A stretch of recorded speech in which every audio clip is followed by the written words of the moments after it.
Good evening. Wednesday, July 31st, 2024, here in Sarasota, Florida.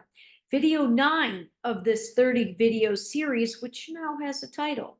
The title is Touching the Soul Through the Heart, Body, and Mind. Now listen, for the second video in a row, I went ahead and tried to predict what I was going to speak about in the next day's video. I won't be making that mistake again because for the second night in a row, I'm not really feeling what I thought would come today in order to make the videos flow in the best way. Because I am trying to connect, at least connect to something from the previous video. And also keeping in mind, which is getting increasingly difficult the more videos I put into this series, trying to also keep in mind what I've already shared. Now, I'm not kidding myself into believing that there's anybody that's going to end up watching. Actually, there's one person. There's one person in my world who, my dear, dear friend and neighbor, who I know she will watch every single one. But other than her, I'm not sure of how many out there are going to watch more than a handful. Now, that has its challenges too, right? I'm not going to go off on that tangent, but for right now, I am going to try to have some continuance. So I will reference what I thought I was going to speak about today, just to acknowledge for anybody who may have tuned in because they were hoping to hear about that. So yesterday, I pointed out after having this, what I felt was a beautiful revelation in this idea of a title coming to me for the series. So perfect in terms of it may not appear perfect or obvious to you all out there, but in terms of what I'm hoping and intending to convey and share with these 30 videos, that title is so perfect because I'm coming to you in a way that is, it's raw. I am coming to you, believe it or not, I don't care if this sounds a little crazy, beyond the character of Alyson. I mean, yes, through the character of Alyson, but my soul is my higher self, who I am beyond the character of Alyson. I have a connection with that part of myself. I have a relationship, a deep relationship with that part of myself. I have remembered myself beyond just the character of Alyson in this lifetime. Now, it's not necessarily something that I go around talking about, but by virtue of fearlessly sharing in some cases in some new ways here, I am sharing my soul with you. And everything comes first from my heart, which is why heart was listed first. Body, the body is so essential because, like I mentioned in yesterday's video, we are spiritual beings having a physical experience. So we came here in these bodies because these bodies allow us to execute this energy, our consciousness, our intellect, our all of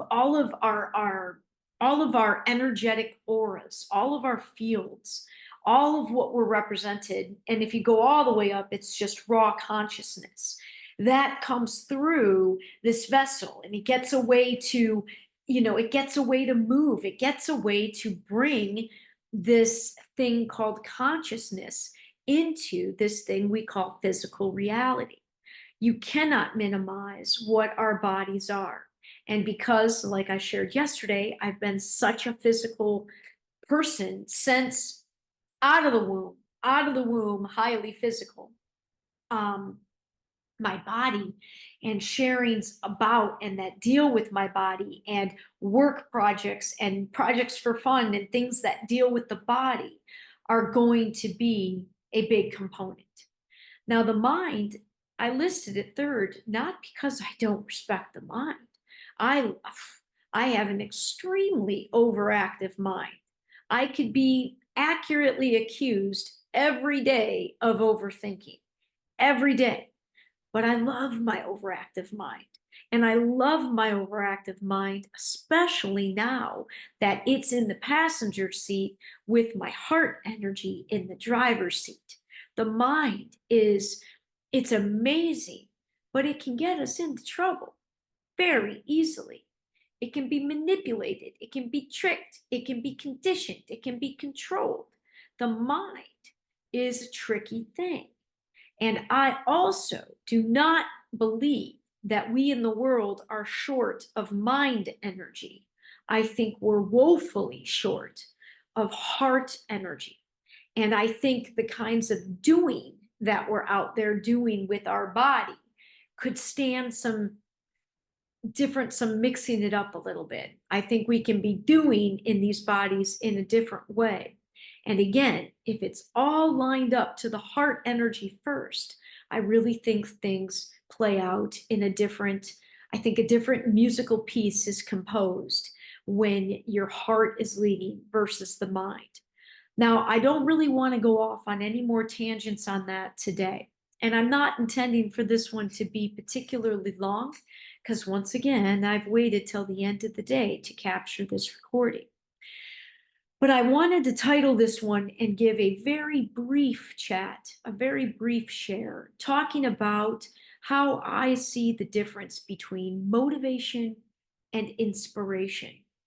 I call it the push-pull. Motivation being way more of a pushing through energy and like a determination and almost kind of a blind achievement, focusing on the finish line and pushing through no matter what. You don't even really pay attention to what you're pushing through because you're so focused on the finish line. Inspiration is the pulling energy, allowing yourself when you can't help but do something because it's drawn out of you. Now, I spent a great deal of my life prior to my awakening in the motivation. I blindly achieved for up until 35 years old. I didn't even know what. I would just chase the achievements, chase the achievements. I wasn't particularly happy on the journey to all those achievements. I didn't particularly know why or, why I was doing certain things. I've been an overachiever and a doer, and I just kind of went, right? I kind of went, and I didn't really know and understand what the forces within me that were motivating that. Again, until I stopped and until I allowed myself space and time to have the awakening that just jolted everything into new perspectives and new understandings about myself. And it also opened the door for really learning what it is to be inspired and to follow inspiration and how different that was from what I was used to in the types of achievements I had gone after. Now, I'm not saying that motivation is a bad thing. I'm not saying that we don't still have to push through. We have to push through shit pretty much on a daily basis in some cases, but certainly there's stuff to push through, within any given year's time, let alone within a given month. Or like I said, for some people, they're having to push through a lot of shit every single day. And this little exercise, while it's getting much easier as I find the rhythm, I'm definitely in sort of more of an energy of motivation versus inspiration. But I'm pushing through and forcing myself through motivation and discipline because I know from experience that if I have determined that I am going to be disciplined enough to follow something like I am in these 30 days with this 30 days of yoga and 30 days of recording. If I get to that point, especially at this stage in my life, rest assured it's to serve, it's to jumpstart something else. And it's because I also understand how my own vessel works. And when I start getting into a rhythm of things that I know serve me and are good for me, then it starts paving the way and building momentum for me to tap in to that inspiration, whether it's inspiration to paint, inspiration to write, inspiration to, and right now I need inspiration to fill and finish a lot of some of these housekeeping things for my little company of me and my little business of me that I really need to get done in order to have the encasement that allows me to really go out there and place myself out there more and presenting my services and my skill sets in a way that can allow me to start shifting into getting gigs that are more aligned to what I call my soul's work, as opposed to getting gigs in just the race world. But I need my website to be done. I need to launch my Patreon page. I need to start my second book. I need to be marketing my first book. I need to be finding gigs to places to present my 13 Moon Galactic Calendar Workshop. Like, there are a lot of things that I need to get going in this individual world of work.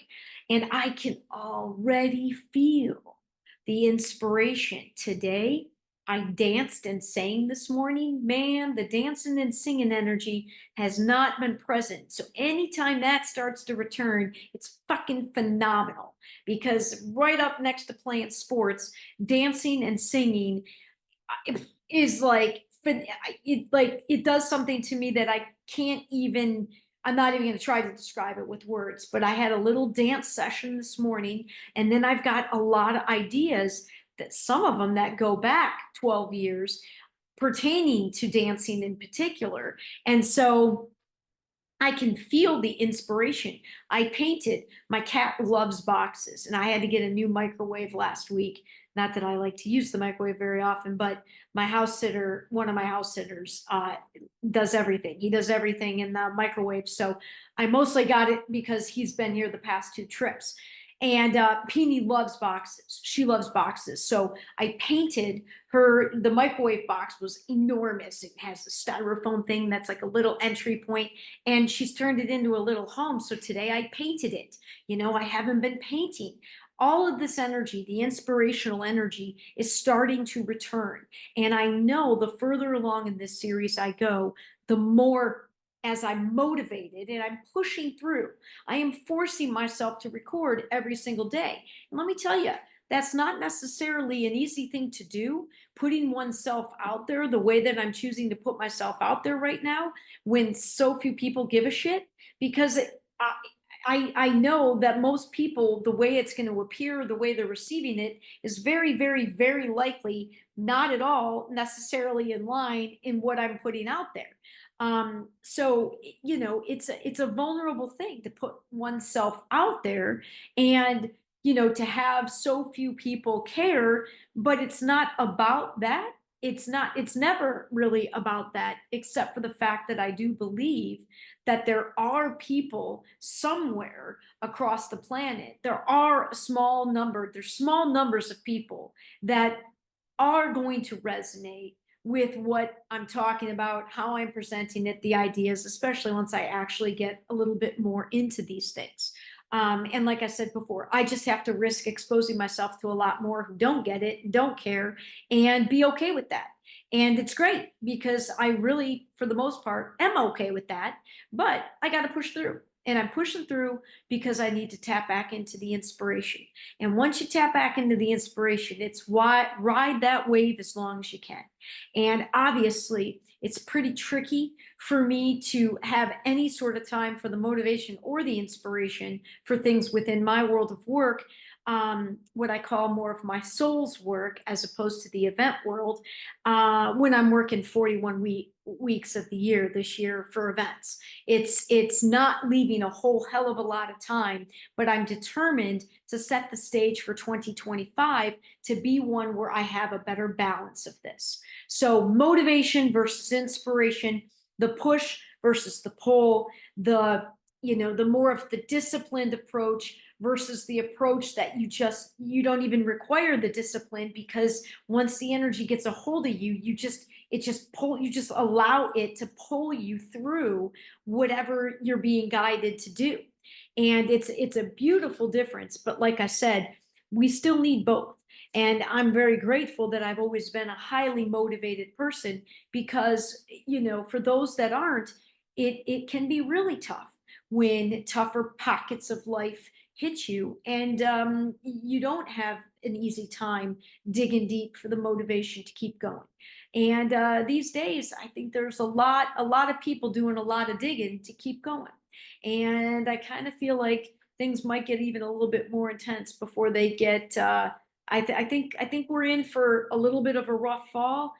I don't want to, and that sort of leads me to another video that I realized I have to talk a little bit about, um, the status of sort of how I look at and what I think is coming down the pike. This much, because I don't know shit about the mainstream world. I don't take time to define that or dive into the rabbit holes. And I think anybody that claims that they do know what's going on is full of shit. But I do believe that this is a very precarious house of cards in the current collective model. Now, those that aren't tied to this model, those that know themselves outside of this model of reality, you're going to be okay even amidst the chaos. But there's a lot of people within this model that think this model is like all there is and is real and isn't the illusion that it is. And again, that's another video. But I think things are going to get potentially a little bit tougher. And so the need for motivation and inspiration is I think, going to only accelerate as the calendar year 24 continues. Okay, I'm going to call that a video for tonight. And to the 2 or 3 of you that are watching, thank you very much for your attention and for your energy. And I'm sorry that I haven't been given too many golden nuggets in the past couple videos. They've been more personal shares, but I gotta trust where I'm being guided each day and what to share in the moment. So I'm going to continue to do that. And we've got plenty more videos ahead. So hopefully there'll be a nugget for you in the next one if you didn't find one in this one. Again, thanks for watching. Have a great night, and we'll talk to you tomorrow.